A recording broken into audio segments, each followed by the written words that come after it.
முதல் வேத வார்த்தையிலே ஆதியாகமம் 1 அதிகாரத்தில் 2வது வசனத்தில் அற்புதமாக பரிசுத்த ஆவியானவர் வெளிப்படுகிறார் பூமியில. அந்த அற்புதம் என் உள்ளத்தை தொட்டது. பரிசுத்த ஆவியானவர் தேவனோடு இடைப்பட்ட உடனே பூமியிலே அதிசயங்கள் நடக்க ஆரம்பித்தது, அற்புதங்கள் வர ஆரம்பித்தது. அவருடைய வார்த்தையை தேவன் சொல்லும் பொழுது எல்லாம் உண்டாகிறது.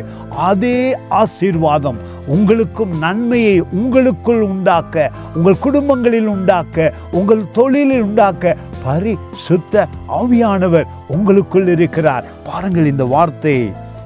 ஆதியாகமம் 1 அதிகாரத்தில் 2வது வசனம், பூமியானது ஒழுங்கின்மையும் வெறுமையுமாயிருந்தது, அதன் மேல் இருள் இருந்தது, தேவ ஆவியானவர் ஜலத்தின் மேல் அசை வாடிக்கொண்டிருந்தார். பரிசுத்த ஆவியானவர் உங்களுக்குள் வருகிறார். நீங்கள் மறு பிறப்பு அடைந்தவுடனே கிறிஸ்துவுக்குள் புது சிருஷ்டியாய் மாறுகிறீர்கள்.